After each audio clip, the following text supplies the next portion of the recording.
There's a boss somewhere right now cutting someone off mid-sentence in a meeting. There's a boss who hasn't praised their team in 6 months, but will point out every mistake within minutes.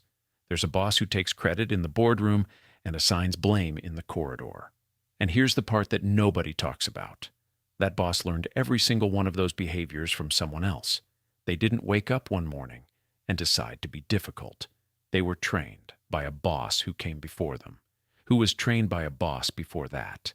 Today we're breaking that chain. 7 habits of a difficult boss and the psychological wounds behind every single one. If you've ever had a boss like this, or if somewhere inside you recognize yourself in this list, this video is for you. Psychology has a term for what happens when people are exposed to bad leadership early in their careers. It's called leadership trauma transfer. The behaviors you experienced, the control, the criticism, the silence, the humiliation, get absorbed. They become your default operating system when you finally get power of your own. This isn't an excuse, it's an explanation. And explanations are where change begins. Let's go through the 7 habits. Habit number 1. They correct people publicly, and they do it hard. A team member makes a mistake in a presentation. Instead of a quiet word afterward, this boss addresses it in the room, in front of everyone, with enough edge in their voice that nobody in that meeting forgets it. This is not about standards. This is about control through fear. Where did it come from? Almost certainly, this boss was publicly humiliated themselves, called out in meetings, made to feel small in front of peers.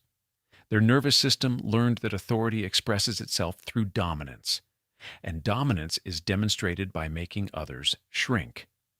Research from the University of Michigan found that teams led by managers who use public criticism show a 34% drop in psychological safety within 3 months. People stop contributing ideas. They stop taking initiative. They start optimizing for invisibility, which is the exact opposite of what any business needs.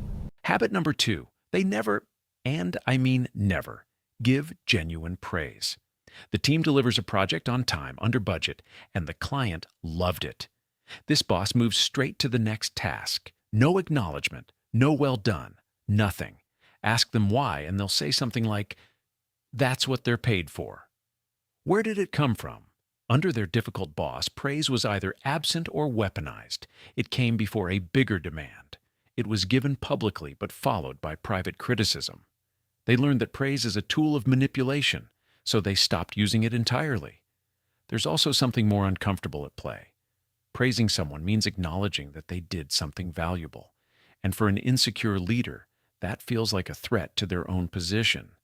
Gallup's workplace research consistently shows that employees who do not feel recognized are twice as likely to say they'll quit within a year. Praise isn't soft, it's retention strategy. Habit number 3. They cannot let go of control, not even for a moment. They review work that doesn't need reviewing. They sit in on meetings they weren't invited to. They ask for updates on tasks that were completed yesterday.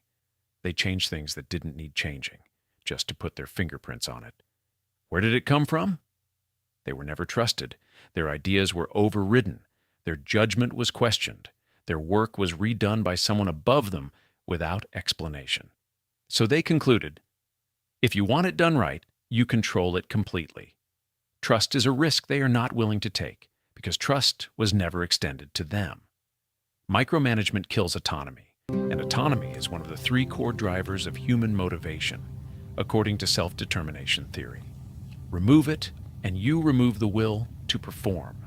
Habit number 4. The wins go up, the failures come down. When the project succeeds, this boss presents it to senior leadership as their strategy, their vision, their execution. When it fails, the team didn't deliver. Individuals are named. Accountability lands everywhere except on the person at the top. Where did it come from? Their work was taken by a boss who never credited them. They watched someone senior present their idea in a meeting and receive the applause. They learned that in organizations, credit is a resource, and resources are captured, not shared. The blame shifting is fear, raw, unprocessed fear of being exposed as insufficient. Teams with credit-stealing leaders develop what researchers call idea hoarding. They stop sharing their best thinking because they've learned it will be taken. The organization's most valuable intellectual resource goes underground. Habit number 5. When they're angry, they go completely cold. No shouting, no confrontation, just absence. Emails go unanswered. Eye contact disappears. Meetings become transactional to the point of clinical. The team knows something is wrong, but nobody knows what. And nobody dares ask. Where did it come from? Their difficult boss used withdrawal as a weapon. Silence was how punishment was delivered without accountability. No words means no evidence. No confrontation means no resolution. Which means the anxiety in the team builds indefinitely. This boss learned that silence is power, and they use it the same way it was used on them. Prolonged workplace silence from a superior is classified by occupational psychologists as a form of social exclusion. It produces the same neurological response as physical pain. The team isn't just uncomfortable, they are genuinely suffering. Habit number 6. Nothing is ever good enough. The report is good, but the formatting could be better. The pitch landed well, but the opening was weak. The numbers hit target, but they should have exceeded it. The goalpost doesn't move once, it moves constantly. And it always moves just ahead of wherever the team lands. Where did it come from? Nothing this boss produced was ever met with genuine satisfaction from their own leader. They internalized the belief that the bar should always be higher, because that's what they were shown. There is also something deeper here. If the standard is never reached, this boss never has to feel the discomfort of what comes next. Impossible standards are a defense mechanism against their own fear of running out of road.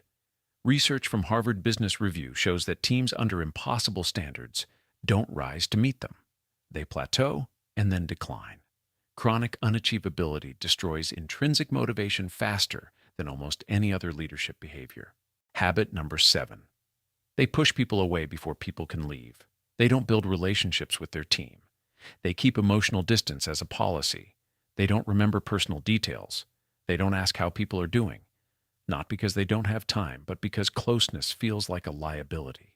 When someone on the team gets a better offer and resigns, this boss responds with coldness. Not because they don't care, because they already detached long before the resignation letter arrived. Where did it come from? They invested in someone once, a mentor, a manager, a colleague they respected, and that person left, or turned on them, or used the relationship against them. They learned that professional closeness ends in professional pain. So they built a wall, not out of arrogance, out of self-protection. People don't follow titles, they follow people. A leader who is emotionally unreachable will always have a team that is physically present and psychologically absent. 7 habits, 7 wounds underneath them. Public humiliation, praise starvation, control compulsion, credit hoarding, punishment by silence. Moving goalposts, emotional shutdown. None of these behaviors make someone a bad person. They make someone a person who was badly led, and who never had the tools to process it before they were put in charge of other people. The cycle continues until someone breaks it, and breaking it starts with one thing: recognition. If you watch this and thought of someone you report to, now you understand them in a way you didn't before. That doesn't mean what they do is acceptable. It means you have context, and context gives you options. If you watch this and recognize yourself in any of these habits, that recognition is not a verdict. It's a starting point. The most dangerous boss is the one who has no idea they became the person they once resented. And here's what I want you to take away from all of this. Your boss shaped you, maybe more than you realize. The habits you carry, the way you respond under pressure, the leader you're becoming, a lot of that was written by someone who probably had no idea they were writing it. But here's the thing about awareness. Once you have it, you can't unknow it. And that's where the pattern breaks. You don't have to become the boss you once survived. You can choose differently. You can lead with the kind of consistency, recognition, and trust that nobody ever modeled for you. That's not weakness. That's the hardest kind of leadership there is. If this video made you think about someone, a boss, a habit, or maybe yourself, share it with them. It might be the most useful thing they watch this week. I'll see you in the next one.